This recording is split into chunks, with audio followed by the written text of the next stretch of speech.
Good afternoon, everybody. Welcome to Cabinet. Are we on? Are we on? Yeah. Good afternoon, everybody. Welcome to Cabinet on Tuesday, 5th of July. It's 3 p.m. and welcome all members. Membership of the committee. I think we have all members here. Minutes of previous meeting, are they a correct record? Thank you, members. I'll have a quick show of hands. Any declaration of interest, any cabinet members or any other councillors, please complete the form and hand it in to Andrea before the end of the meeting or after the end of the meeting. Admission of the public. We don't have any members of the public, do we? We've not been, no. Okay, any deputations, petitions? None, Chair. No. Questions by members of the public. We don't have any members of the public. Any questions by elected members? Yes. Yeah, just one. The letter will be referred to on item 11, I think. Yes, so I'll refer to that. Yeah, I've got Charles.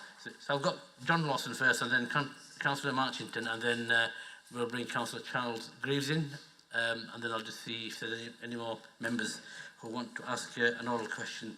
Over to you, Councillor John. Thank you, Chair.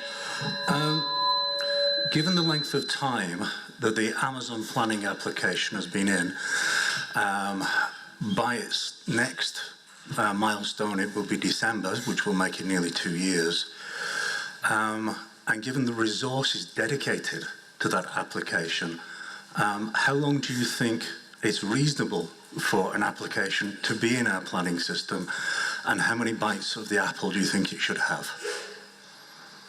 Thank you, Councillor Lawson. This is an application that's been going on for some time in one form or another. So I don't want to get too involved in making a comment about this. What I will do is to safeguard myself, to make sure there's probity and transparency, is to get an officer to get back to you straight away in terms of the detail around that, because I want to make sure that I keep away from planning, because already I've been highlighted in the media one way or another in something I've not been involved with. But if that's okay with you, John, I can get an immediate answer to you. As soon as this meeting's finished, we'll get David Shepherd to provide you with the answers to the questions that you've rightly raised. So I was hoping for an answer from a cabinet member, but if that's what you want to do, then that's what we'll do. Yeah, I think that's probably the best, because it's such a big application, and I genuinely understand that. Actually, Graham, do you want to say something? But what I was going to say is, because this has been something that's been ongoing, and obviously you've just come on the cabinet recently, but there is a lot of history behind this, and I'm just trying to make sure that I keep things open and transparent. And but I will listen to what you have got to say. Yeah, fine. Thank you, John. As you will know, there's been a recent application by Highways England that's got to be looked into. That is obviously ongoing. Once that's been resolved, then the process of planning will proceed. As you well know, planning is its own process and its own legal body in effect. So once that's been dealt with, which I understand is ongoing, then the application will proceed through the rest of the planning process. Thank you, Councillor Turner. John, you got a supplementary? Councillor Marchington, question? Yeah, thank you, Chair. If the council had sufficient money to fix all our roads and pavements, what would the plan be? The plan would be to do all the roads and potholes, if we had enough money. You got a supplementary, Mark? You asked me a question. If you had enough money, if you had enough money, we'd get them all done. So there is no plan. No, you asked me. You asked me if we had the money. Yeah, then the plan would be to do all the potholes. That would be the plan. Sorry, am I missing the point? And sorry, I'm trying to answer it as honestly as I can. You can have a supplementary. Thank you. Yeah. Well, and Councillor Simpson's got the response. Actually, I didn't want. There's not enough money. So, and it is not a good enough answer, Shabir. So, I'll put in a formal question. I would like a better answer to how Kirklees Council and Cabinet is going to take leadership on sorting out the appalling state of the roads in Kirklees and the pavement. Given that there's no way, if you had the money, it would be done in 1 year, 2 year, 3 years. It needs to be a rolling programme. So what is the programme plan to, if the council had sufficient money to do that, to sort out the serious problems with the major roads, the minor roads, the undesignated roads, and all the pavements across Kirklees. And it's not a good enough answer to say we just fix them all, because I've had that response before. There needs to be a plan, Shabir, and I'd like to know what it is. Okay, firstly, we don't have enough money, so we have a plan. But if we did enough money, what we do is we look at the condition of the roads, because we have a very robust condition survey of all our highways, all our pavements, all our major unclassified A roads, B roads. And based on that, we'd also look at the data around accidents. We'd also look at data around what more members are saying. We'll also look at the data around any complaints regarding sort of like insurance claims. Yeah, so there would be a proper robust criteria that we would lay out. And I suspect that based on the last estimate to actually get all our roads up to a decent standard, it was around £170 million. So bearing in mind, at the moment, we have a capital programme of 3 years based on 15 million quid. And if £15 million is taking 3 years, so assuming that we have got the money, it will probably take a long time based on getting a very robust criteria, getting that criteria agreed with leading members, getting that criteria agreed with local members. Also, when you go to local members and you say you've got all these roads, every single road is shot. So what would happen is you would need to then get agreement from the ward members, because just because you have 3 ward councillors in a ward who are from the same party, they might have different opinions. So that process would take a long time. So that would be criteria to apply, and the length of time, well, just calculate it. If we're spending £15 million over 3 years, and then suddenly we get 165 million quid, we need to actually beef up our capacity. So it will take a long time to actually recruit in an already shrinking workforce market where every single local authority, locally and nationally, is competing for the same engineers. It would probably take best part of 15 years to actually get that backlog even, started to make a big dent. So it is a very, very complex answer.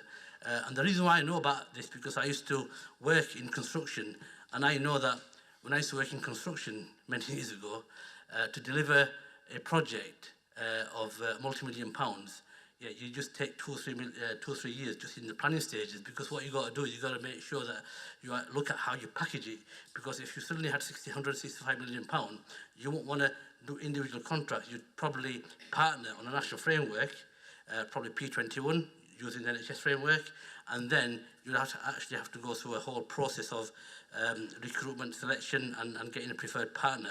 That takes best part of 1.5 years, 2 years. Assuming that we have got the capacity to deliver them. So it is very complex, but hopefully I'll give you some insight into how serious we take our responsibility and how complex it is to actually deliver a £175 million programme if the government or somebody gave us the money. Thank you. Any more questions? Councillor Charles Greaves, you had your hand up. Yeah, thank you, Councillor Shabir. Yeah, so let me take you back to Cabinet in January 2018. It brought in a new policy for proposals for changes to home-to-school transport policy for children attending mainstream schools. Generally speaking, we didn't have a problem with the majority of the decision that was made at Cabinet, but what we did have an issue with, and we raised immediately, was the change to the universal free bus service for Meltham children travelling to Honley High School and to Home Firth High School. And those arrangements have been around long before I went to Honley High School. Lots of my mates used to come over on the buses. Meltham is the biggest settlement south of Huddersfield. It's bigger than Slathwaite, Linthwaite, it's bigger than Home Firth, it's bigger than Honley. But it doesn't have a high school because it's surrounded by high schools. But the catchment high school is Honley, but lots of parents choose to send their kids to Home Firth as well.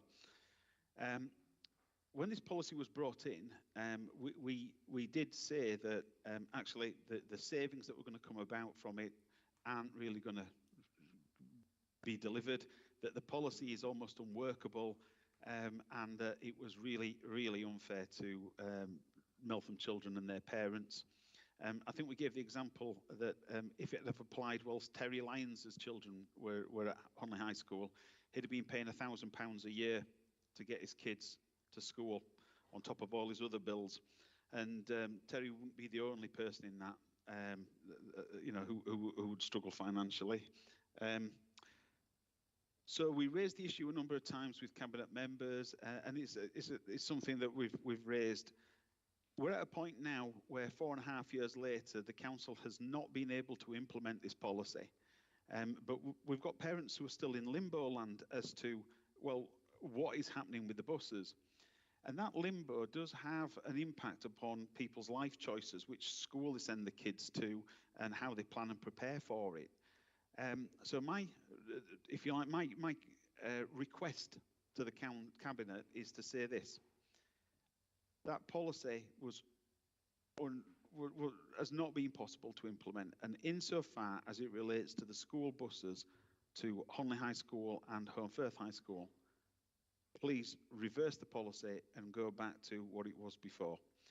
I think officers will be able to give you chapter and verse on exactly what would be needed, but essentially it was to apply the policy to the catchment school rather than the nearest geographical school. If we revert the policy back to that, there will be zero additional cost on school transport. It will, because the services are still running exactly as they always have been, but it would just clear up a lot of confusion for Meltham parents when they try to figure out how things are going to work in the future. I'll happy to hand over to you then, Councillor Pundle. Thanks, Councillor Greaves. Councillor Carroll, Councillor Viv Kendrick. Viv, do you want to answer that? Thank you very much. I'm not sure that's a question as much as a request, Councillor Greaves, but there we are. I mean, the government's guidance on this is really clear. It's about nearest geographical school. Having said that, we have never, custom and practice, as you quite rightly say, for Meltham children, has been to maintain their right to go to the catchment school. I have to say, some children in Meltham, their nearest catchment school is Combe Valley High, not Honley, not Home Firth. But at the moment, there is absolutely no intention to change the custom and practice. Having said that, I mean, I'll just give you some figures, and you say it won't cost any more. The overspend for the school transport budget in 21-22 was 1.7 million, you know, and it is a big issue. We do recognise that in Meltham, it is a difficult thing in terms of, could you say that there are safe walking routes to those schools in any of those 3 schools? And I would suspect not. And that would still enable them to qualify. It isn't so much that we've altered the policy, we have just a policy that works to the government's guidance on this and the legal restrictions. At the moment, there is no intention to change the custom and practice for Meltham young people. That isn't to say, as the cost of living crisis bites on this council, as it will on any other, with cost of fuel and other rising prices, that isn't to say that it wouldn't really look at it in the future. But I strongly suspect, because of the geography of Meltham, that there's a huge amount of argument as to why the current system will be retained. That's as much as I can say to you. Thank you. Thank you, Councillor Kendrick. Charles, you got a supplementary? Yeah, if I can do. I think the issue for Meltham parents is that certainty. So whilst it's custom and practice, it doesn't offer them the certainty of knowing what the future's going to hold. When I say there's no cost implications, the services as they are now do exactly what people want them to do. So if it just carries on, there's no additional cost. It's that knowledge of knowing that they're just going to carry on. And I think we had those discussions with officers way back when this policy was first proposed as to how on earth they would actually be able to implement a ration system that wouldn't end up costing far more money. So yeah, there's a big overspend on school transport, but what I would say is that if Kirklees decided to implement this policy, it would end up costing more. And I completely understand where Councillor Kendrick's coming from, but my ask would be for Kirklees to make that clear commitment that it's going to keep the services for the future, not for the time being, but for the future, that it's got no desire or intention to implement this. I would prefer it if it reversed the policy, but just to give parents that clarity would be really helpful. Over to you. I'll get Councillor Kendrick to answer, and then I think Councillor Carol Patterson, who also has the schools portfolio, will then come in, because I think it's only fair that we get a wider response as possible. Councillor Kendrick? Thank you. I absolutely understand why people would want that assurance, Councillor Greaves, but quite honestly, it would be fairly foolhardy, and I don't quite understand why you feel there'd be no extra cost, because I don't know, the last time I filled my car up with petrol certainly cost me a fair bit more than it did a few weeks before, and that applies to public transport, as do salaries, whatever happens about salaries and pay. So there is always an ongoing cost. It would be foolhardy to say, as the cost of living crisis bites on this council, that we won't look at adjusting some budgets, and therefore I just don't feel that I could give that absolutely definitive response that you require. I would make out a strong case as to why children in Meltham should have some support like this, but you know, I can't guarantee a service that we don't know if we can afford. We already can't afford, just in the mainstream school budget, 350,000 overspent last year. You know, that's not special needs transport, that's in mainstream, and the majority of that is on the Home Firth and Honley buses. Councillor Carol Patterson, do you want to say anything? Yeah, just a little comment on that overspend. I mean, just to remember, 1.7 million is a deficit, which means it's either coming out of our reserves every year, or other funds or budget lines are being stripped of that 1.7 million. So whilst it may not be additional money to keep the service going, though of course, as Councillor Kendrick says, with the cost of fuel going up, etc., then it could. But that 1.7 is not money we have. It is coming from somewhere. And at some point, maybe, and there's absolutely no suggestion that we will look at this moment, but at some point we might have to say, well, cost of living crisis, on the one hand, 1.7 million over here, where do we want to put our money? Where is it best spent in order to support families in Meltham, in the Colne Valley, Holme Valley, elsewhere as well? So, I'm only saying what Councillor Kendrick said, which was we have to keep that in mind. But, I mean, in terms of giving assurance, yes, of course people do, but that 1.7 has been a deficit, has been built into this year's budget already. So certainly for anyone having to choose whether to go to Colne Valley, Holme Valley this year, they have got that assurance that it won't be taken away from them in the next 12 months. So, and it's not like that policy, it's 4 years now since it was muted, it's never gone anywhere. Life is a completely different place now. I think we can rest assured that the policy as we were looking at it in 2018 wouldn't be what we would be looking at if we had to look at it in the future. Thank you very much, Councillor Patterson. Are you all right, Andrea? I'm just...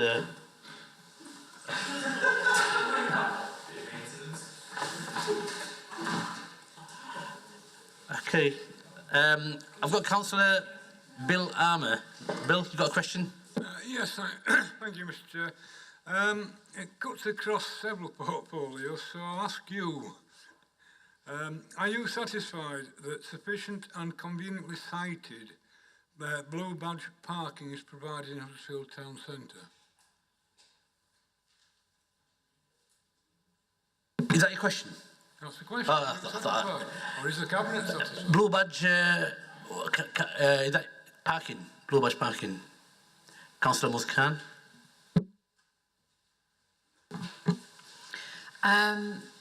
Thank you for bringing this question here because last year I did ask the officers to review disabled parking in the town centre and to consult further with any sort of representative groups so that we had the voices of people informing.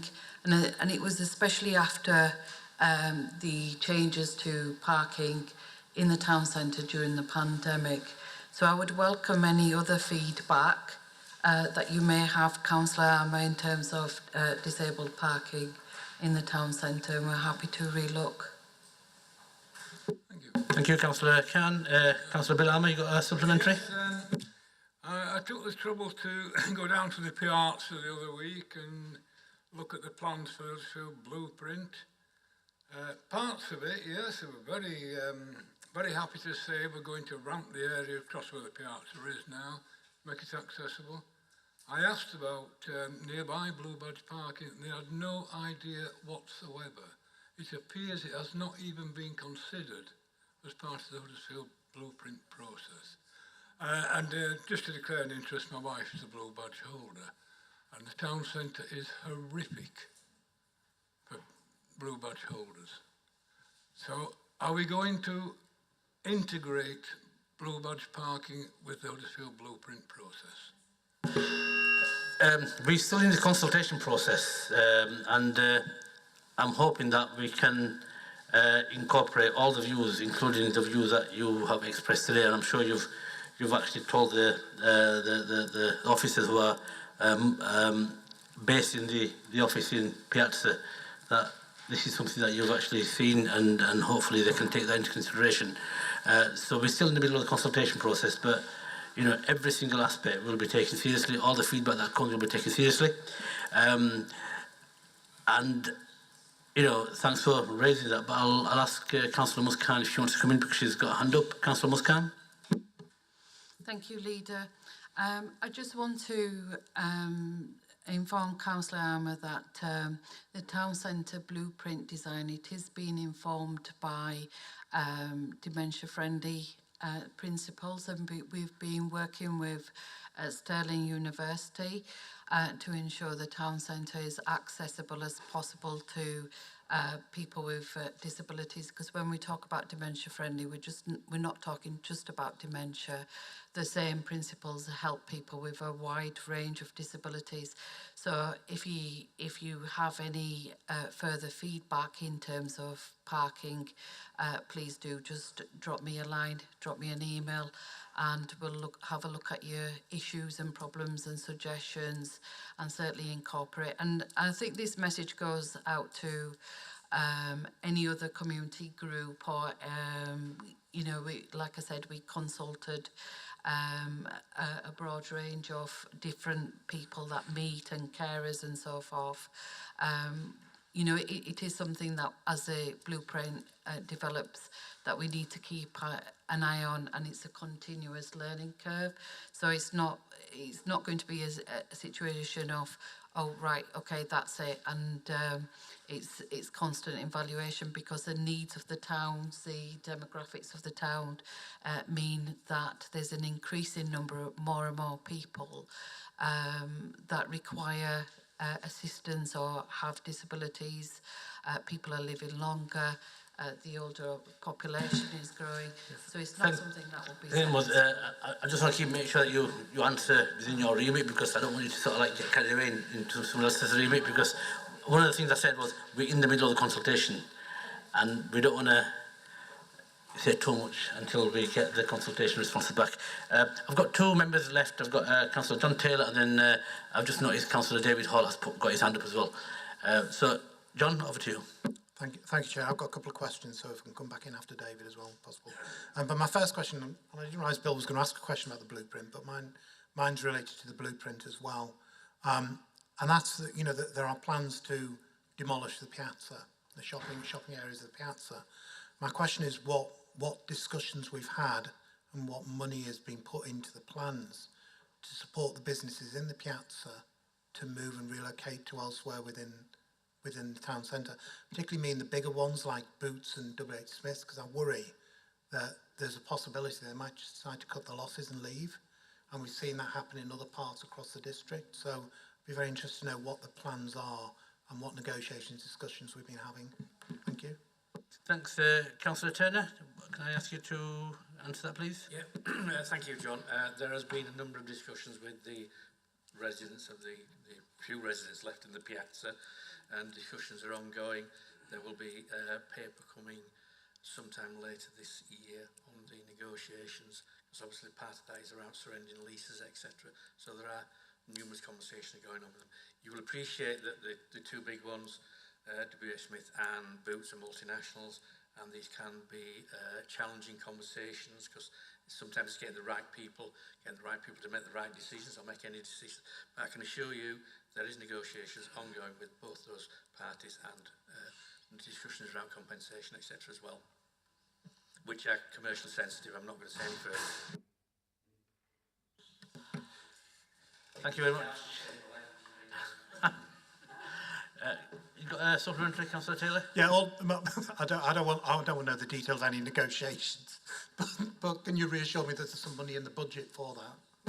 Yes, and so far some figures have been agreed, but as I said, bearing in mind the multinationals, they may fluctuate a little bit, but basically there is in principle a deal done with some of them. Thank you, Councillor Turner and Councillor Taylor, for the question. Councillor David Hall, you got a question? Yes, thank you, Leader. Afternoon, everyone. You will no doubt be aware that the Secretary of State for Transport signed the order last week, giving Network Rail the go-ahead to commence Transpennine upgrades through the borough. And this has capacity, of course, to drive growth, regeneration and employment throughout our district. Can I ask, please, what steps will the Cabinet be taking to maximise the opportunities that the Transpennine upgrade should afford? Thank you, Councillor Hall. Councillor Eric Firth, over to you. Thanks, Chair. Hello, David. I can assure you, my friend, that we will do everything we can. I was already discussing this morning about skills and how we can actually bring Network Rail into our skills project, along with others. As you know, it's £1.5 billion going to be spent in Kirklees over the next few years, and it will be a few years as well. It just won't happen just like that. Planning applications are already being submitted for stations, and in Dewsbury in particular, and other planning applications are on the verge of being submitted. But we'll involve them as much as possible. It's really important that we get behind this, and that the communities in Kirklees that will be affected gain some benefit from this as well. It's vital that they do so, and I'm sure that Network Rail will only be too happy to become a partner in this. Councillor Turner, you had your hand up as well. Do you want to add something? Yeah, I'll just add something. So we're in the process at the moment of submitting 4 bids to the Levelling Up Fund, and those bids are being supported by Network Rail. So we already have a working relationship with Network Rail about how we develop the economy, subject to those bids being successful, of course. So they see us as a strategic partner in the redevelopment and economic growth of Kirklees. Thank you, Councillor Turner. You got a supplementary, David? Yes, please, Leader. Thank you. Thank you for those assurances. May I ask that the Cabinet revisits the blueprints for Huddersfield and Dewsbury to ensure that we've allowed for enough residential development in those town centres? Councillor Turner. Thank you, David. There's a paper coming in the next couple of months about some proposed redevelopment of the town centre for the first phase of residential, which is a really exciting project. So that'll be coming in the next couple of months. Just finalising the details of that paper now. So yes, we will absolutely do all we can to ensure that some of our really historic buildings and really interesting buildings that have no current use are brought back into use as residential.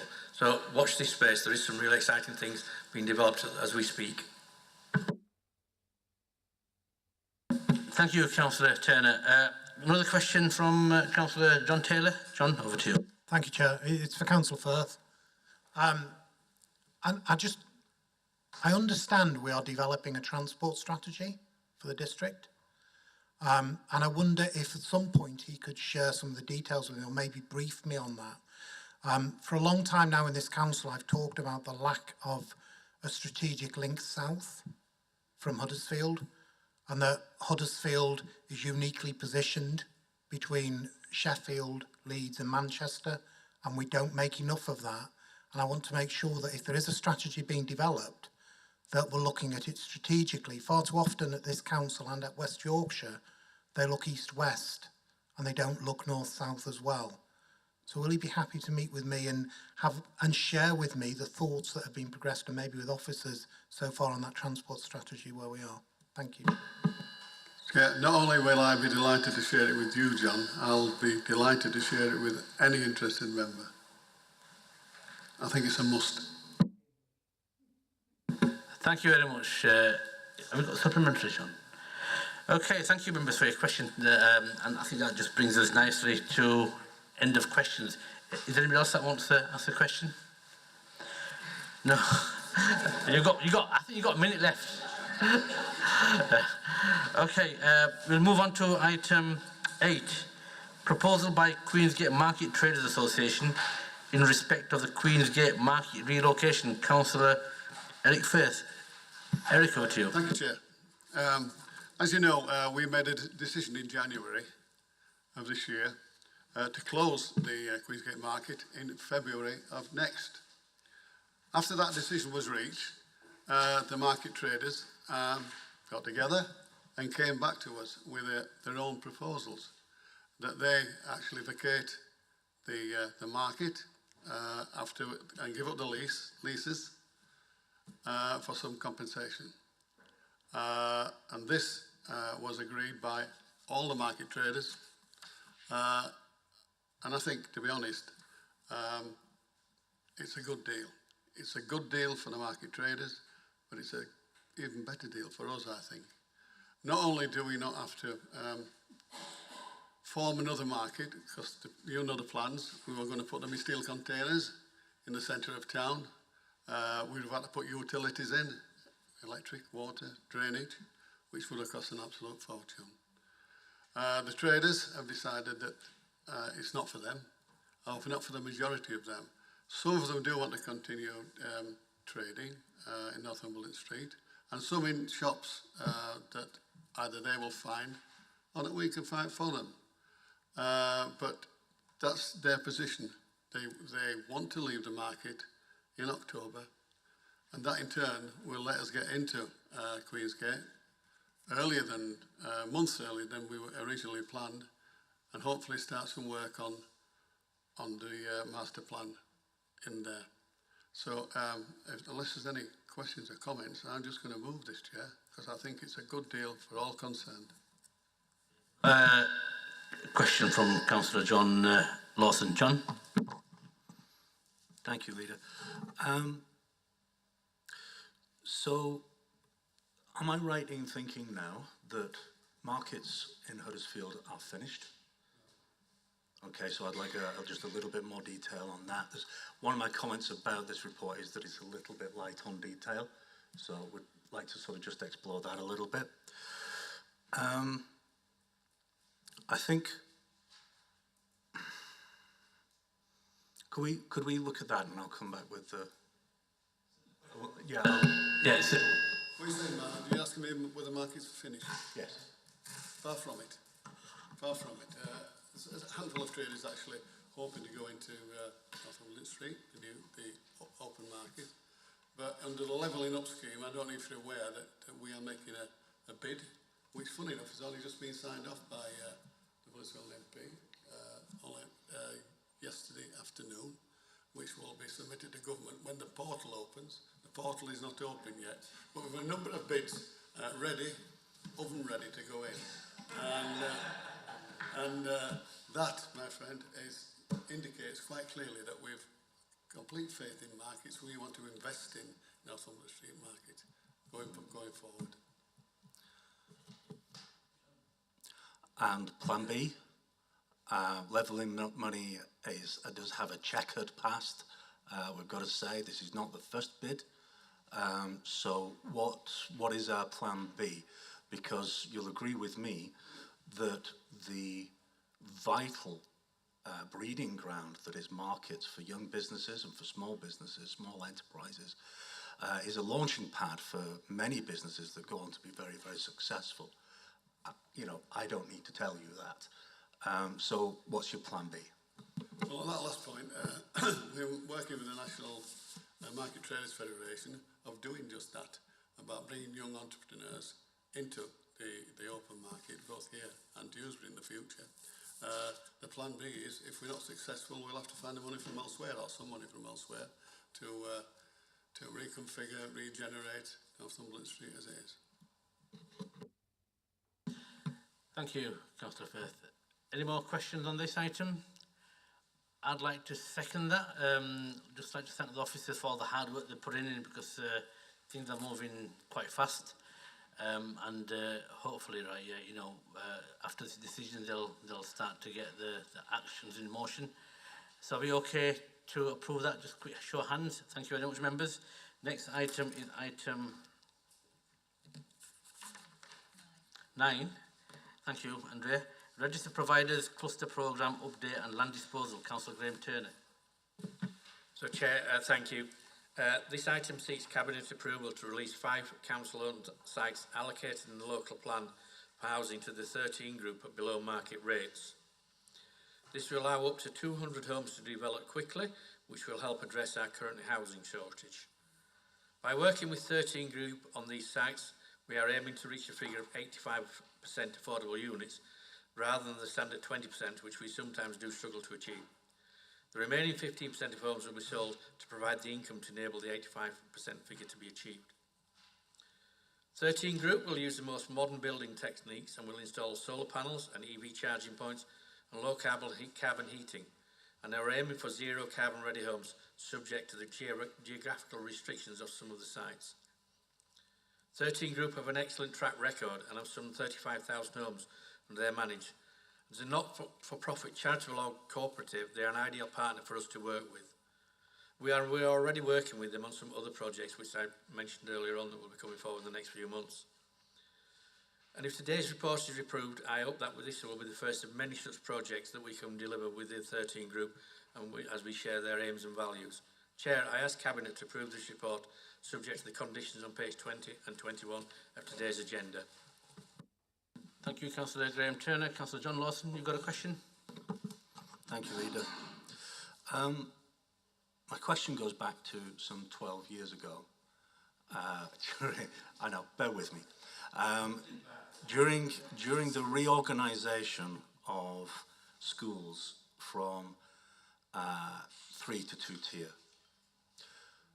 the Highmore Lane site was one of the sites that we identified, and by we I mean some of the people in Cleckheaton, identified as a possible school site for a primary school. The reason why that was declined was that the site was contaminated and the site had too much air pollution as it was too close to the motorway. What pre this proposal has been done to ensure that those levels are acceptable and that we are not having a deal here where we are literally giving a poison chalice to 13. Councillor Turner? So this deal is subject to planning permission, obviously, so that site will go through the planning process, and as we know, air pollution will be part of that planning process, along with a multitude of other reports, and we'll have to wait and see, because we're not planners, and the planning process, as I said earlier, is its own system. So we'll have to wait and see what the planning system throws at when that application is actually submitted. And as I said earlier, some of the geographical conditions will limit some of the development, and those can only be explored once 13 Group have agreed to start development, and some more ground survey work, etc., is done on those sites, which obviously only comes after we've agreed this report. Yes, please. So, should any of these sites turn out to be not viable, what happens to the land? Does that get returned to it? Does it go out on the market? Could you expand on that, please? Thank you. as I said, this deal is subject to planning approval. If they don't get planning approval, then they will come out of this this deal, no doubt, and then we'd have to look, but they are allocating the local plan for housing, so they would remain as council-owned land with allocation for housing, and who knows, in the next, whatever problems they find, in future they may be able to overcome those. If they're not overcomable now, there may be some time in the future as technology develops, etc. It does depend very much on what the groundworks and the various reports throw when we actually start getting on site. Any more questions on this item? Councillor Kendrick? Really a comment, Chair, thank you. I mean, whilst there may be lots of barriers and things to overcome, I can only welcome something that puts 200 homes into the pot. I don't know about other ward councillors, but people come to me and say, oh, I've been on the waiting list for ages, I can't get a home. And I have to tell them there are 17,000 people on the waiting list, that the turnover, and I talk to Councillor Scott quite frequently, the turnover in any 1 year is about 2,500 homes, most of which are one bedroom, so not suitable for families. So anything that can move towards us doing something about finding some extra family homes, I would have to support fully. Thank you, Councillor Kendrick. Any more questions or comments? I'd like to second these proposals, and I think the key element in the report is viability of each site. And Councillor Turner has clarified that very, very clearly. And also, Councillor Kendricks mentioned 200 homes, and that's also a factor, but not just 200 homes, but 170 will be affordable. And to get 170 affordable homes on a site is amazing when our threshold is 15%, and we know how hard it is to actually get private developers to even put like 1%. So, you know, I'm hoping that, you know, we can get these much needed homes into our housing stock. And I'm sure Cassie's got more up-to-date figures, but I think the 17,000 figures will be a little bit higher this week, and it keeps them going up. But the fact is, right, yeah, there's massive demand. So I concur with everything what you said, Councillor Kendrick, that, you know, we do need them homes.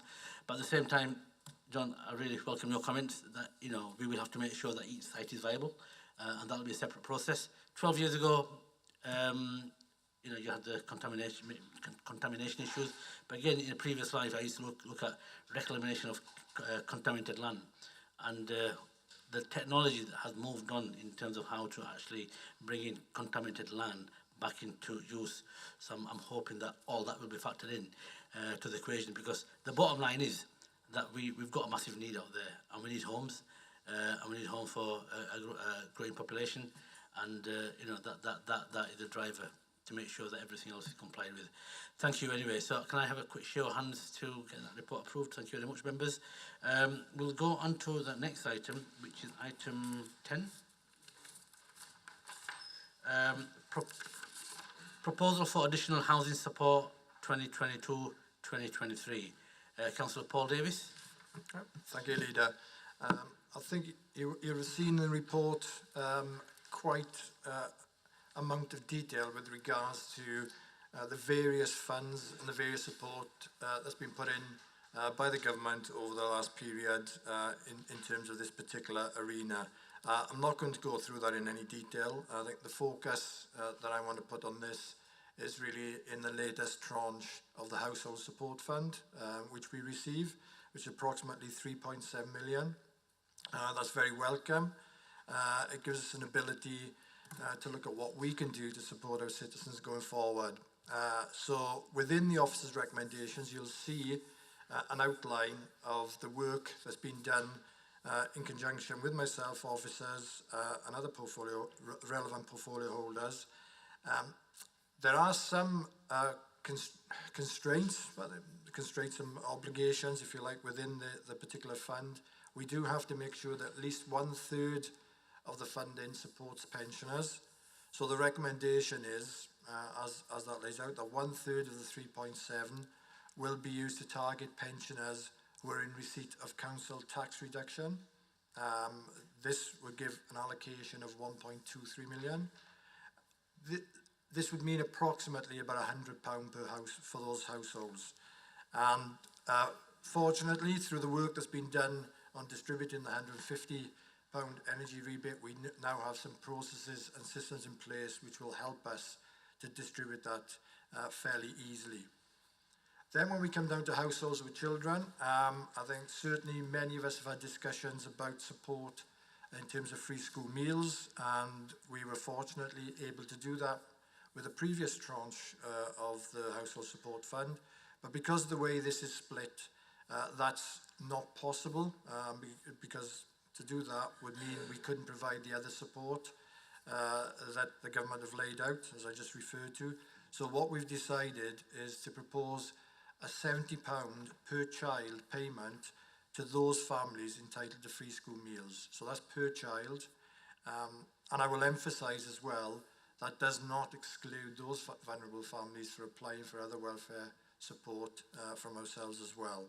So that will result in households, total spend on households with children of 1.8 million, because just to remind Cabinet, we spent over 500,000 in Easter with regards to free school meals.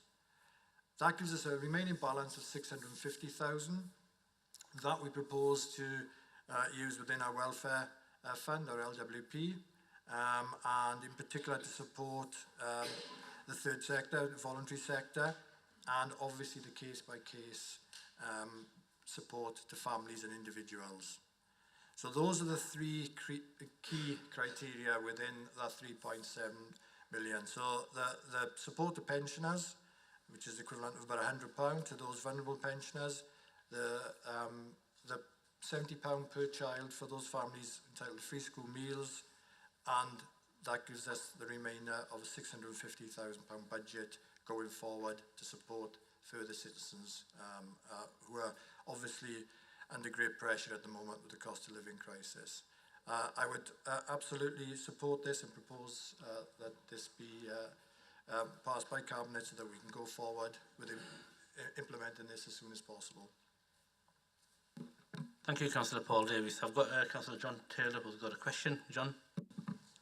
It's a slight question, but it's also a supporting comment, really. So it's pleasing to see this amount of money being allocated by the government. I'm supportive of the way in which this is proposed to be spent. One group that doesn't get mentioned in here, and I just asked Paul to reflect on in terms of that 650,000 that's left, is people who are disabled, and especially those who maybe need equipment in their house to support them, which obviously means it will be drawing on, or is likely to be drawing on electricity or something, so they potentially have higher energy bills than their neighbours or other people, even just other people with other disabilities. So perhaps just a thought about how that can be captured in that 650,000, because they're going to be a particularly vulnerable group to energy costs rising.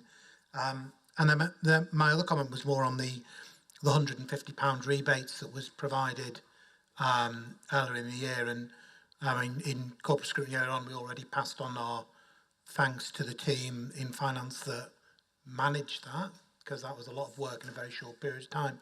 But it did come with it some potential problems and issues, and I think there were some learnings taken out of that, particularly how we helped people where there wasn't matching between their direct debit details and their bank account. Invariably, the cases I dealt with tended to be where a couple had got married and the bank account was in the maiden name, and of course we had their married name, or vice versa on our systems. Also where they had double-barreled names seemed to be a particular problem, that our system treated the first half of the double-barrel name as a middle name, so it wasn't matching when it was going through to. So I think that they need more support there, and it seemed that it was a timing thing more than anything else, I guess, because the money started landing as the half term happened and we had less staff around, and it got a little bit fraught for a few days. So perhaps some reflections on that, perhaps by the team, about what we could do if we're going to use this for pensioners, a similar scheme. Let's do that thinking in advance, so that we've got the proper escalation processes in place, ready, so that we don't, because there was a fair bit of ringing round trying to find people who could help over that period. Thank you, Chair.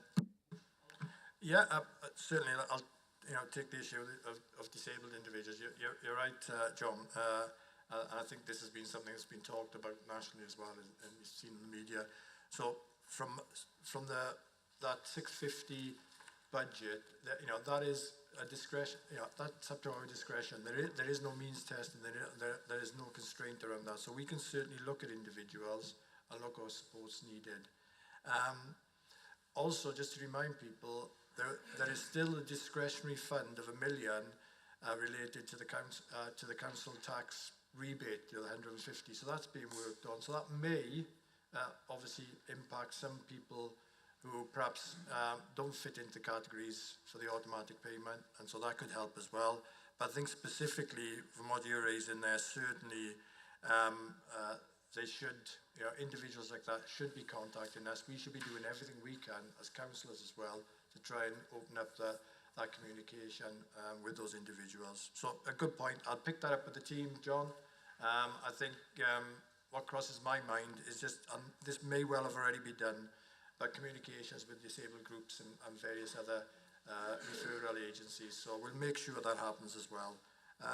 And you're right, I think, and we said this morning in scrutiny, I think, there's been both from ourselves as a local authority and as I said this morning, from a governmental perspective as well, I think lessons learned from how we've managed our way through that £150 distribution, and it's pleasing to see that the additional monies go into individuals as a result of recent government announcements will not be coming through local authorities. They'll be directly through the benefits system or through various other means as well. But locally, certainly I know Julian Hobson and his team have been learning immense lessons from this, and actually, as we said again in scrutiny, has been, although we didn't want to go through this and nobody wanted us to be in this position, we've been able to gain a lot more intelligence of what's happening on the ground and individuals who've got issues.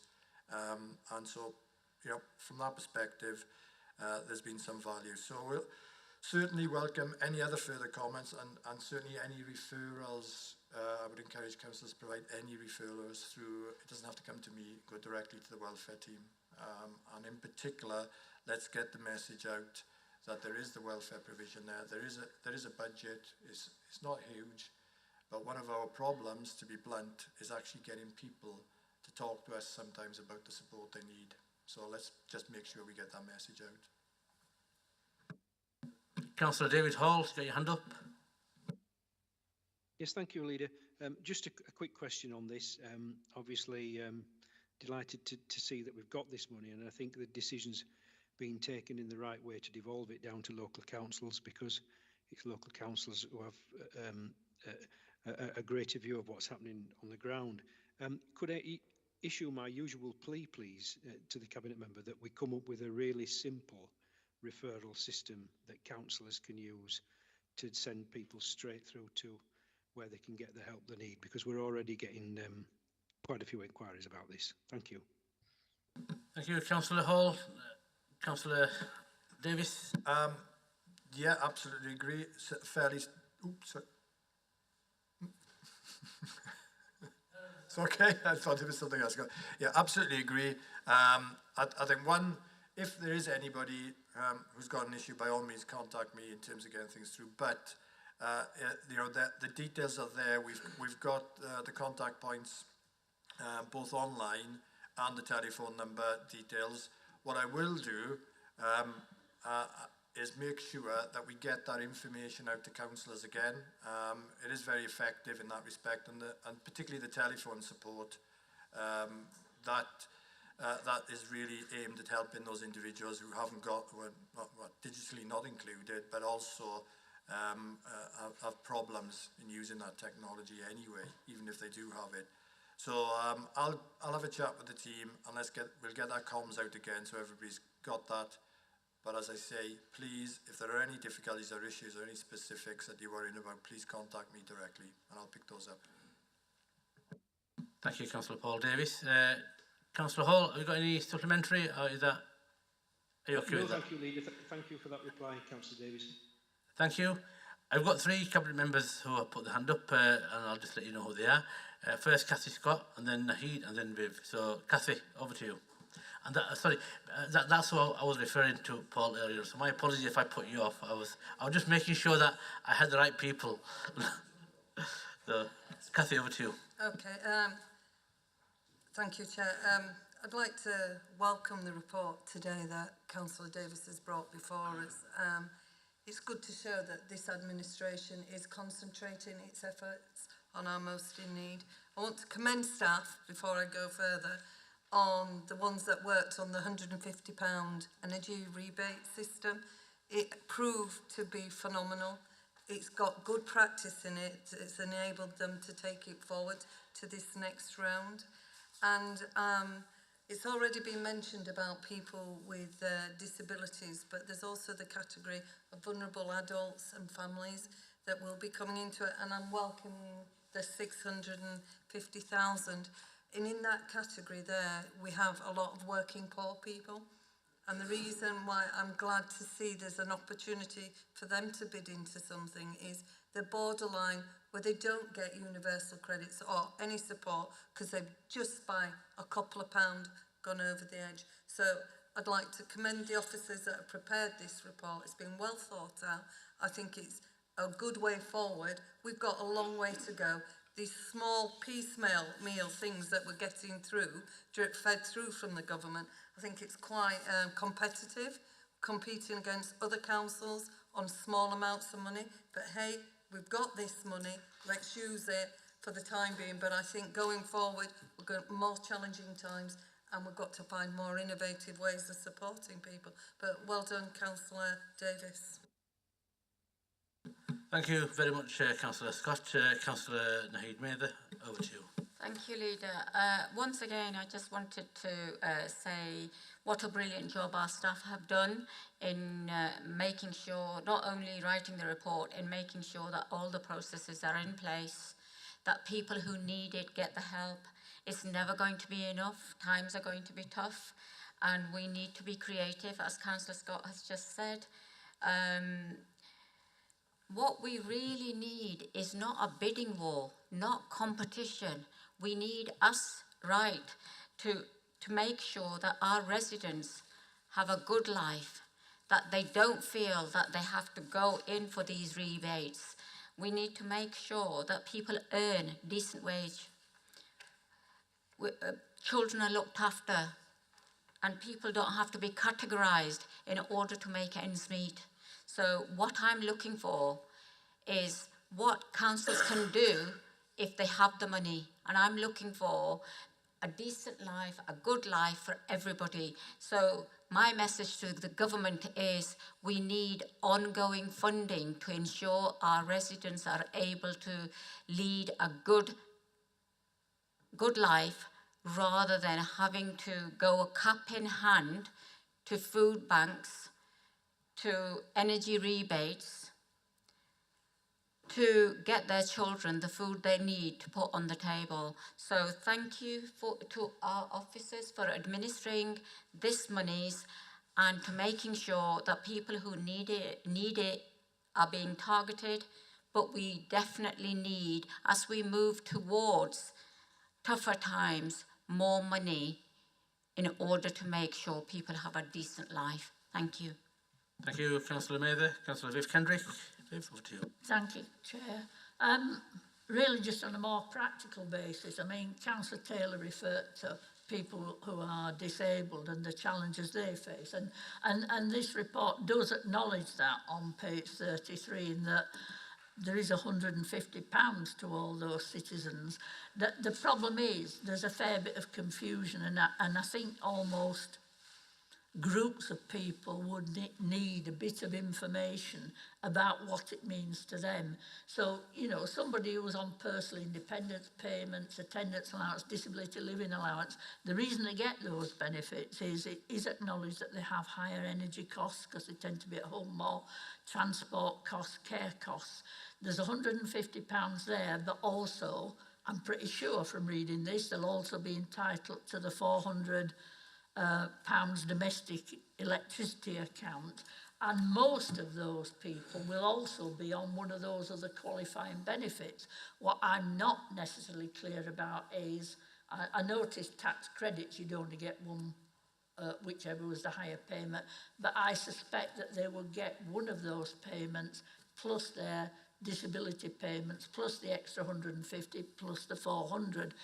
But I do think, particularly for disabled people who will be anxious, as Councillor Taylor's remarked, something that says, this is what it means for you with facing these greatest challenges. It's just a suggestion. Thank you. Thank you, Councillor Kendrick. Any more questions, any more comments from councillors? No, thank you very much for the questions and the comments from cabinet members. And this money is welcome. You know, whatever government can do to help us is welcome. But we're also doing a lot of work, and we're putting a lot of our own resource in to make sure that we address the cost of living crisis in this council as far as we can. You know, and one of the things that we can't do is solve this global national problem at a local level. But what we can do is we can put local solutions in where we can. And we're putting £5 million in terms of supporting households from our own budgets. We've actually also supported school meals at a time when the most vulnerable and the most marginalised needed that support. Holiday hunger schemes. And I just got some figures here that we've actually supported 68,000 individuals in recent months in terms of addressing the cost of living crisis. That equates to 38,000 families and 16,000 children, and that figure is going up as we speak, because there's more and more youngsters, young people who are actually slipping into poverty. Food banks, no one wants food banks, but I was given some figures that we're actually providing tens of thousands of meals a week through our food banks. And we only heard yesterday that that demand's going up, and the demand's going up such that we can't meet that demand because we don't have the vans. Because to get vans, you actually also have got to order the vans, and to buy a second-hand vehicle, it probably costs more than buying a brand new vehicle. But one of the things that I will be lobbying through the LGA is the universal credit uplift of £20 per week. That was such a lifeline for the most vulnerable and the people in poverty. And I'm really pleased that the LGA is actually going to be working hand in glove with government. The LGA chairman, James Jamieson, who's a great guy. You know, this is just the tip of the iceberg what we're talking about. We've got a financial crisis.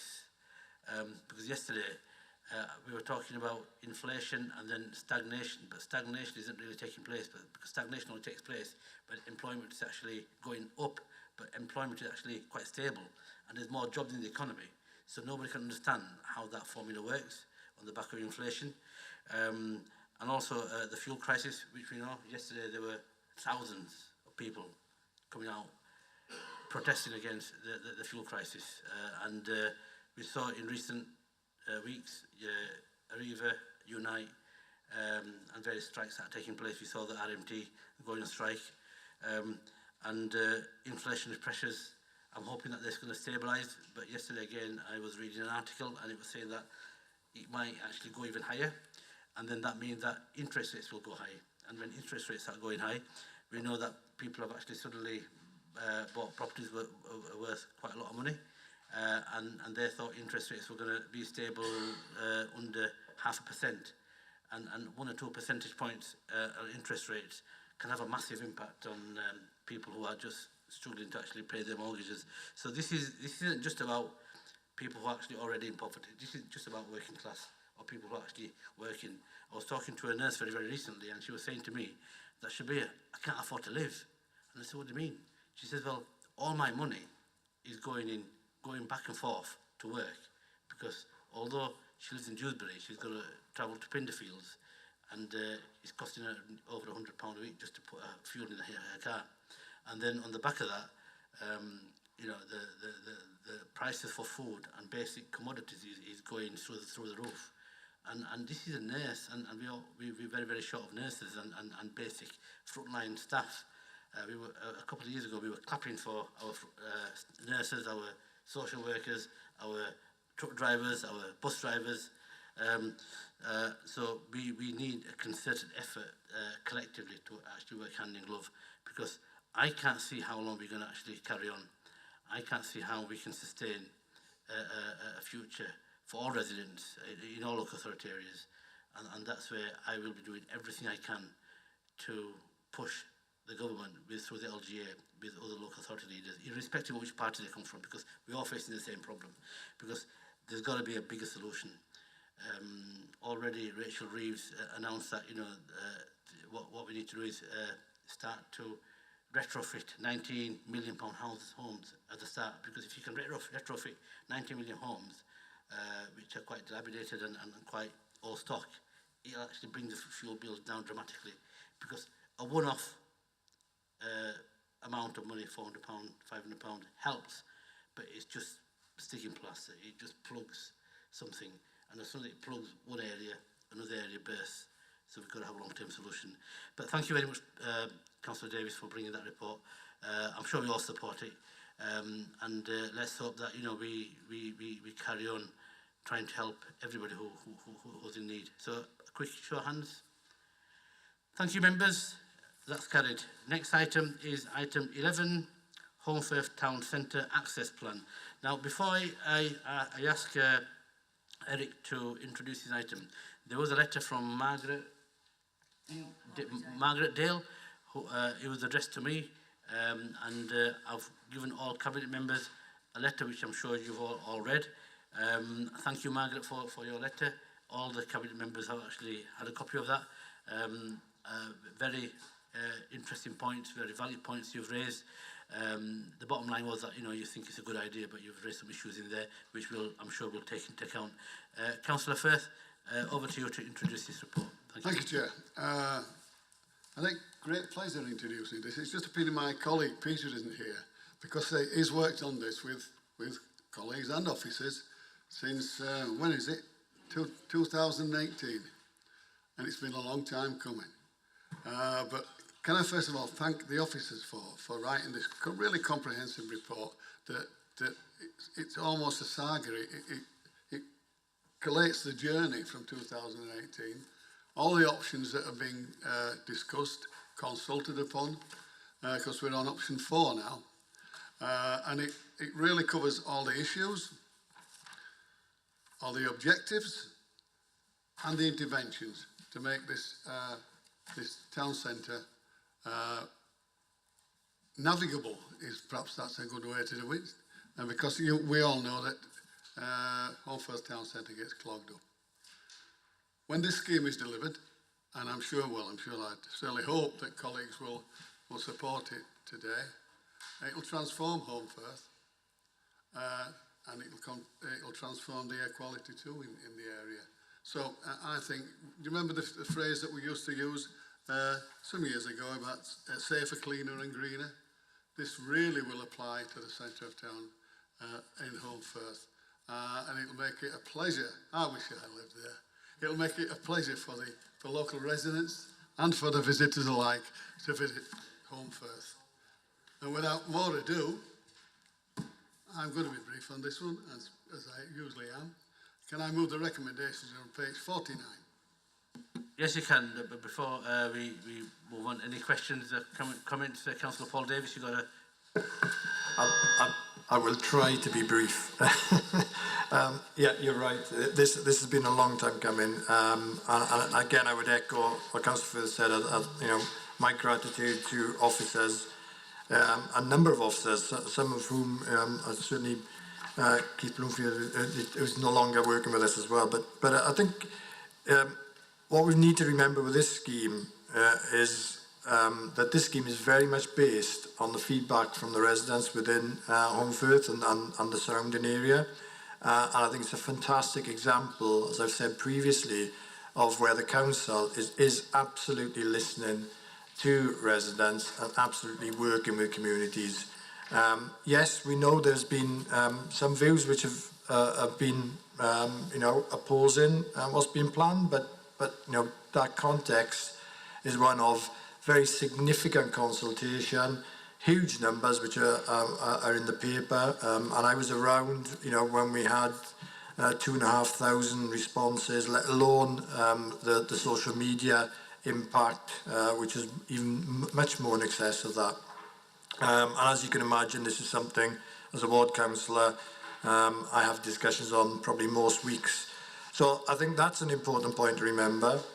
The other thing for me is, and we talked earlier, I've just proposed some funding to help with the cost of living crisis, and this to me is another example of what we can do, what we are doing as a council in terms of providing that input, that investment into our communities and giving confidence to those residents, but also the businesses, and very importantly, you know, giving that sign to the private sector, to the small businesses, that there is a future, and in this particular case, there is a future for Home Firth. I agree with Councillor Firth. It will help certainly transform that part of the town. It'll ensure that we'll continue to be a town known for events, because this space is a multi-purpose space. It's not just a car park. It is about providing a space for the community in terms of events, in terms of a future market as well. And just to mention, I think the market, there's been a lot of debate about the market going. That decision was made some time ago, but through this scheme as well, it's helped facilitate an ongoing open air market, which is being run by a community group. So once again, I think the council working with the community to create wealth and economic gain in there. So you know, I think it's a great scheme. I think pedestrians are going to find this a much more pleasant environment around this area. We've created pathways in which people can now connect far more easily across Home Firth. And in particular, you know, I think this will make a massive difference to those with mobility issues. We have really struggled in Home Firth, particularly in Victoria Street and Hollergate, because of problems with pavements, problems with illegal parking, etc. That is going to, in my view, pretty much resolve that issue. And it's not just mobility issues, it's people with young families. You know, I'm fed up of seeing people having to push buggies onto highways because there are cars and vans parked up against on pavement. So, you know, I'm delighted and can't wait to see the scheme in place. Once again, thanks to all the officers involved in this, and I know they'll continue to work closely with the local community and businesses going forward. So thanks again. You're seconding it, Paul? I am indeed. I want to second it anyway. No, sorry, but see whether you're a homeless councillor, I'm more than happy for you to second it, Paul. Thank you. Now, you got your hand up. Delighted to see this paper, and it has been a long time of talking, lots of co-production, lots of consultation, and we've got a product which I'm sure the residents will really appreciate. It is about clean and green, it is about active travel, it is about making us enjoy our open spaces, and it will be, what would you say, wealth creating and new resilience into a town that's a place of destination. And it is something that the council has co-produced with its communities, and I can't wait. So I want the invitation when it's open. Thank you. Thank you, Naheed. I can't see anybody else with their hands up, but just a few words from myself. Home Firth is already a well-known town, you know, last of the summer wine country. I remember when I was a lad watching Compo and his mates going up the hill. It was really good. So, you know, it's really, really great that we've actually got this report here, because it's actually talking about the heritage and the history, but at the same time it's also forward-looking in terms of creating a new future, addressing the built environment. And I thank Margaret for putting pen to paper, because I think her letter was excellent. It's very well balanced. And it is a good letter actually, and she's also thanked our excellent staff and I want to also put on record the hard work that the staff have done to actually get the scheme up to this stage. Because bear in mind, about a year ago, 2 years of that was in the pandemic, and these schemes are getting worked up during the pandemic, and it is very, very difficult to work things up in lockdown. But the hard work's going to pay off, and I'm really delighted that this report is here, and I really appreciate Paul for them comments, because he's a ward councillor as well. He probably knows the area better than anybody because he lives there, so he knows exactly what he's talking about, and I'm really pleased that he's actually seconded the report, because and rightly he should do. So on that note, can we approve the report? A quick show of hands. Thank you very much. Okay, members, we'll move on to the next item, which is item 12. Chair, just before you know, Yes. I've just had a text from a certain Peter McBride who's just put yippee. Oh, yippee. Well, actually, on that note, I want to just say a few words about Peter, because Peter continuously took a lot of questions, meeting after meeting after meeting, and he was always convinced that we were doing the right thing. And it was again, I found it quite fascinating when the mayor came and said something that he didn't agree with. But anyway, if Peter's watching, Peter, thanks for your hard work. Right, we've got there in the end. Okay, we'll move on to the next item, which is item 12, Inclusive Communities Framework. Councillor Carol Patterson. Thank you, Chair. This report introduces the Inclusive Communities Framework. It's here for the Cabinet to consider and to hopefully recommend on to the Council, for adoption as part of the Council's policy framework. Alongside, I should say, as part of that policy framework, our health and wellbeing strategy, our economic strategy, and our environmental strategy. These four, if I say the word strategy, with reference to the Inclusive Communities Framework, it's not a strategy, it is a framework. But these four will guide everything that the Council should do at a very high strategic level, and in terms of policy going forward. As I say, it's not a strategy, it is a framework. And as such, it's asking that our services and our partners, because this is a co-produced document produced by the Communities Board, or the Communities Partnership Board, and all our partners on the Communities Board have already signed up to this and are recommending it to the Cabinet today, and therefore on to Council. It means that all our services should use this framework when considering how they want to deliver their services, improve their services, and shape those in the future. It's based on 3 pillars: a belief that communities hold the solutions themselves, not officers or councillors, with the skills and knowledge that is valuable to help achieve shared goals. It will build belonging and trust in in our communities, be it a community of place or a community of interest. The intention is that we should all care about what is happening in our local communities, and that we have agreed our shared actions between us. It provides a toolkit. It's not a direction, it's a toolkit, which consists of some underpinning knowledge, useful reference material.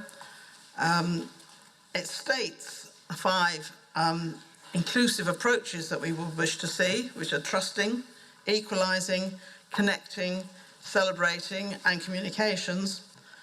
And then it also provides a few statements which people might find, or services or partners might find useful to use, examples of how it can be used, and a checklist and a self-evaluation tool as well, to ensure that the framework is being used appropriately.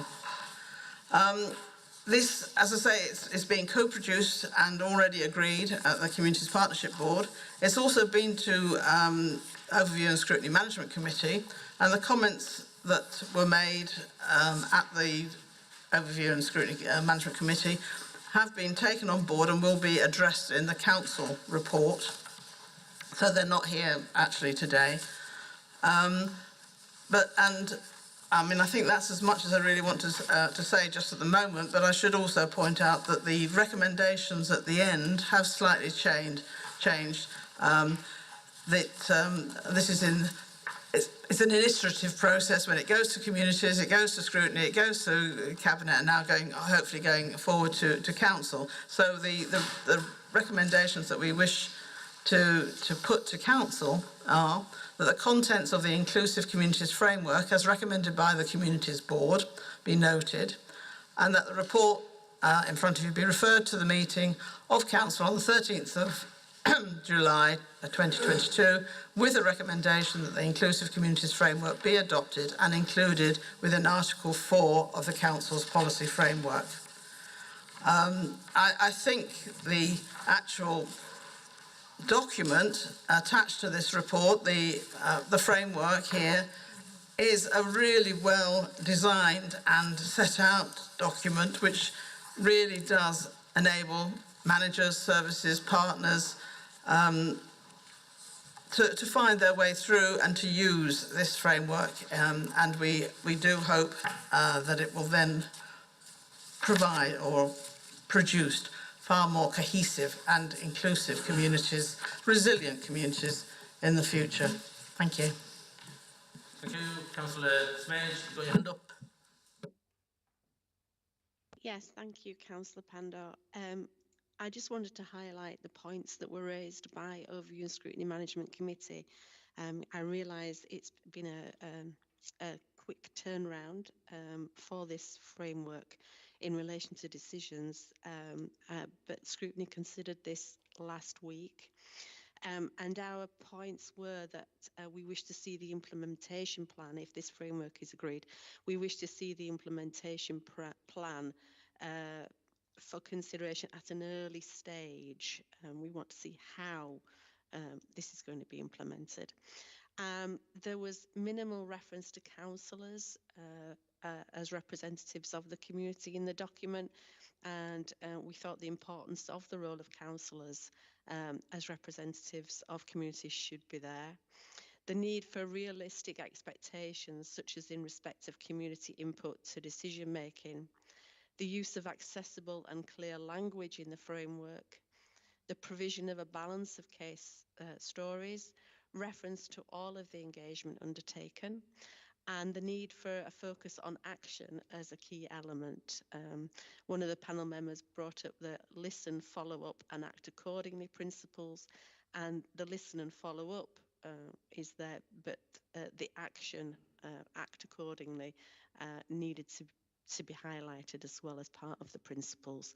So we would ask that Cabinet please consider these actions from scrutiny being looked into for the framework before it gets to Council, if it's agreed to go to Council next week. Thank you, Councillor Pandor. Thank you, Councillor Smage. You'll respond? Yes, thank you. I mean, as I said, all the points that Overview and Scrutiny Management Committee were noted, and a response will be given in the council report. Unfortunately, as Councillor Smage has pointed out, the turnaround time hasn't been quick enough. But certainly the accessibility and the realistic expectations and the stories, the engagement, all those points of how it will be implemented, the role of councillors in this, that all of those points have been taken on board. I would just, I suppose, like to say that this is, as I keep, it's not a strategy, it's not telling anybody how to do things. So it is a framework within which we would wish all our services and our partner services to work towards or within when dealing with our communities in order to produce an inclusive and cohesive communities. It is not, we are not able to identify within this report or within the framework exactly what we will do as a council, what any service will do in that respect, or certainly what our partners would do in that respect. But that's the framework, that's the toolkit, that's the menu that we are giving them to help them to do that. That is the expectation, that they certainly would involve councillors, they would involve the usual suspects, but as is often said, but also far more than that. It is about listening, it is about following up, and of course, again, it is about the action. But of course, we can't detail what that action might be because we don't know what services or what communities together might come up with. But rest assured, Councillor Smage, it will be there, or a response to that. And also, we will, I mean, you did ask that we go back to scrutiny, and we will be going back to scrutiny with some examples of early implementation. Thank you, Councillor Patterson. Councillor John Taylor? Oh, sorry, Councillor Smage, have you got a supplementary? No, that's fine. I'll wait for the council report before I comment from scrutiny any further. Thank you. Thank you very much for your question, Councillor Smage. Councillor John Taylor? John? Thank you, Chair. This is probably the third or fourth time I've seen this framework. I was at the Overview and Scrutiny Management Committee last week and received the report there as well. It leaves me cold, if I'm honest. And it wasn't just me, it was other members of the scrutiny panel that actually said they struggled to read it. They struggled to read it and had to read sentences several times because they didn't know what it meant. And I did make the point at scrutiny as well that if this is to be used by our teams in the council, I think they'll struggle to know how to use it because it is written in a very complex language. And unless you're versed in that complex language, it is largely meaningless to you. I don't see what the takeaway is. We asked about an implementation plan specifically because we couldn't understand what actually is being implemented. So we wanted to see an implementation plan, not examples of implementation, an implementation plan that tells us what is going to happen to bring this to life within the council. If you actually read the document and read the words, you end up going, I've just read that sentence, I understand every word in that sentence in the English language, but when I put them all together, I don't know what it's telling me. There's a lot of effort gone into this, but you end up coming away going, so what? I'm not sure what it does. I'm not sure how we will use it. I'm not sure what difference it's going to make. The point about councillors has probably been a little underplayed here. The councillors are supposed to be at the heart of their communities. So if we've got a framework that talks about how we're going to engage with communities, you expect councillors to be at the heart of that. It's mentioned once in the document, the word councillor. And there hasn't been any active engagement with councillors to develop the framework. The only involvement it's been around the political groups after it's been developed. So we've got a bit of a pig in a poke here that it is what it is. It's going to go through to council, but I'm not sure what difference it is going to make in any of the communities I represent, or I guess any of the communities that you represent. Because it's a lot of words, it's written in officer speak, it seems internally focused. We asked, could there be something brought that explains what it's about and why we need it and what would happen if we didn't have it? Because I'm not sure it would really make any difference in our communities. Thank you, Chair. Yeah, thanks. I've got you on Nahid. But I understand what you're saying, and it's a framework.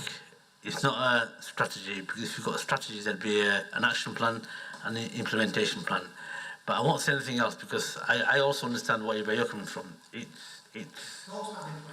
Yeah, because we did a similar exercise in the combined authority. We had a inclusion and diversity framework, and one way we got around that was we had a schematic that brought everything together. because it is quite complex. But I'll leave it for Carol to try and clarify it a little bit more. Carol, over to you. Thank you. Yes, it is a framework. There is a bit of a schematic within this document. Section 6, there's a bit of a schematic there that shows the pillars and the ways of inclusive working. And also in section 7. Then also,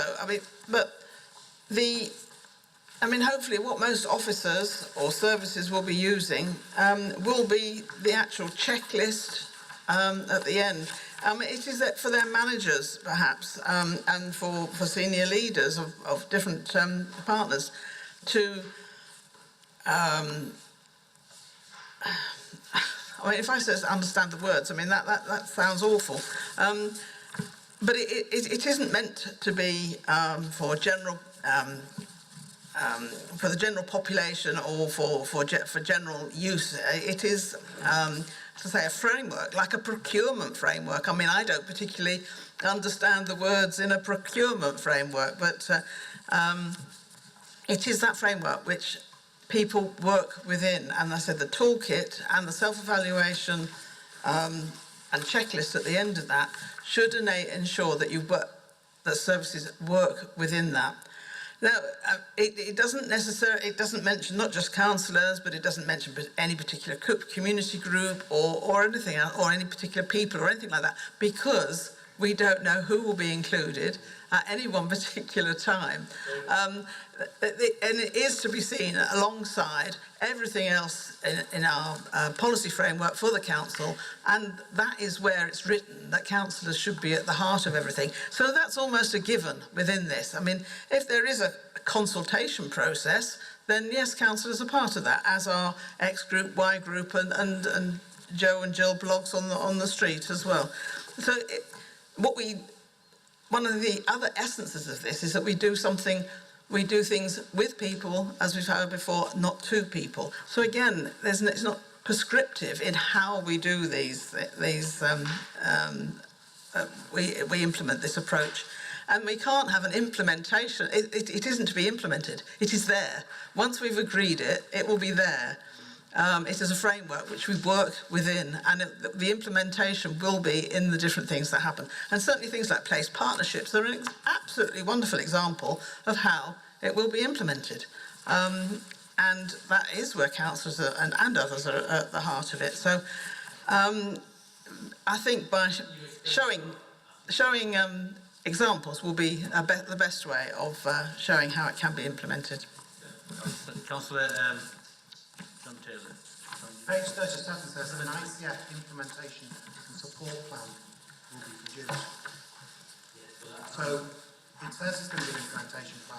We asked the Overview and Scrutiny Management to show the implementation plan because we didn't understand what was being implemented. So it's in the report that says it's going to be there. Yeah, so that will come back, and that's what Carol said, that there will be an implementation plan. And say again, sorry. She said twice there won't be an implementation plan. I don't know. In the sense that there won't be an action plan. Oh, sorry.